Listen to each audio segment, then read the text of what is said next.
mean when I say perennial greens? I mean greens that stay all year round. Okay, so you put them in the ground once, walk away, and they're there. And you can go back and eat them and eat them and eat them. Okay, sweet potatoes. You can harvest the roots and the leaves. Chaya.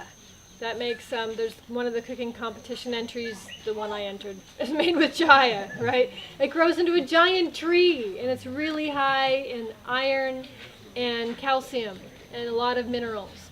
It also happens to have some hydrogen cyanide in it, or just cyanide actually. So you definitely want to cook it, but once you cook it, these molecules are broken down and no longer dangerous to us.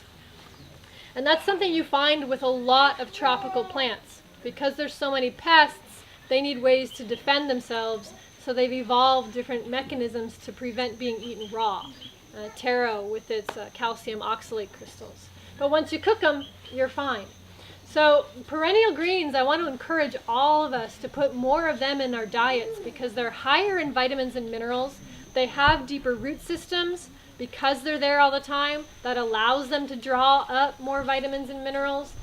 They are easier to maintain.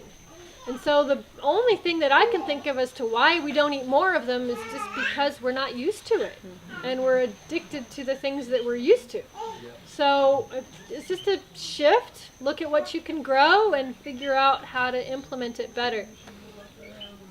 So with that, does anybody have anything they want to add? Lynn? Just to add, like the growing tips of chayote or pumpkin or any of your cucurbits are really great also to use as a green.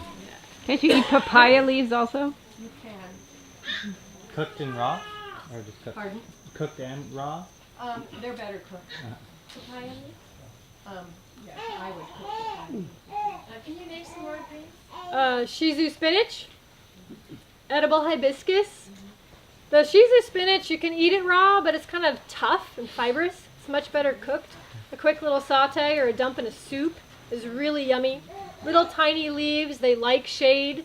You can get it started from little tiny cuttings. There was a bucket of them on our table. If there's any left, probably not. I don't know. Yeah, you can get them started really easily. They'll make little mats. You can harvest them. Katuk.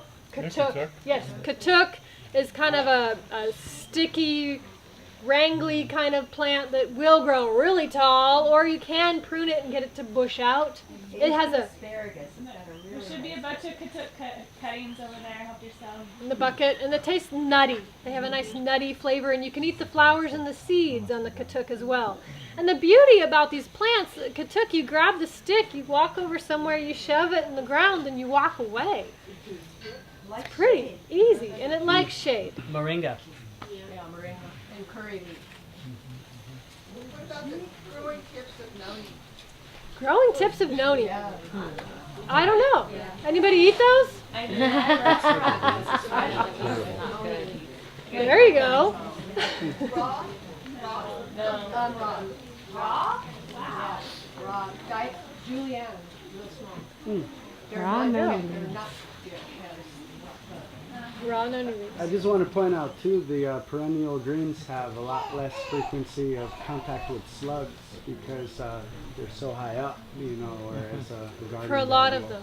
The edible hibiscus though, we find that the slugs really like that one. They go for it. They go for it. So even though your edible hibiscus is 10 feet tall, still make sure you check those leaves really well. Yeah, I They- just topped one the other day. It was 6 feet up, had a slug on it. Wow. They like that one.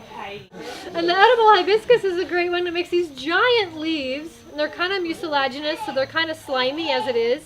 So with the whole slug scare, I personally have stopped eating edible hibiscus raw, simply because once I start chewing on it, I can't tell if I'm eating the leaf or a slug.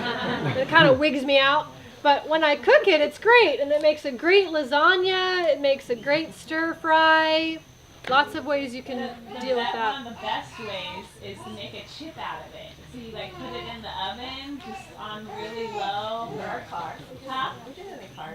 Or in a car, yeah. Put a little garlic and salt on it. Oh my god, so yummy. Way better than the chips. Okay, lots of different ways to eat these things. The last one to mention is Okinawa spinach. It's a really pretty one. You can use it as a beautiful ornamental. and it's also slightly mucilaginous, but not that much. And it's really yum. It's my favorite to put in smoothies because I can just drop it in the bucket. It's all good. Also, cassava greens and hono hono is actually really nice.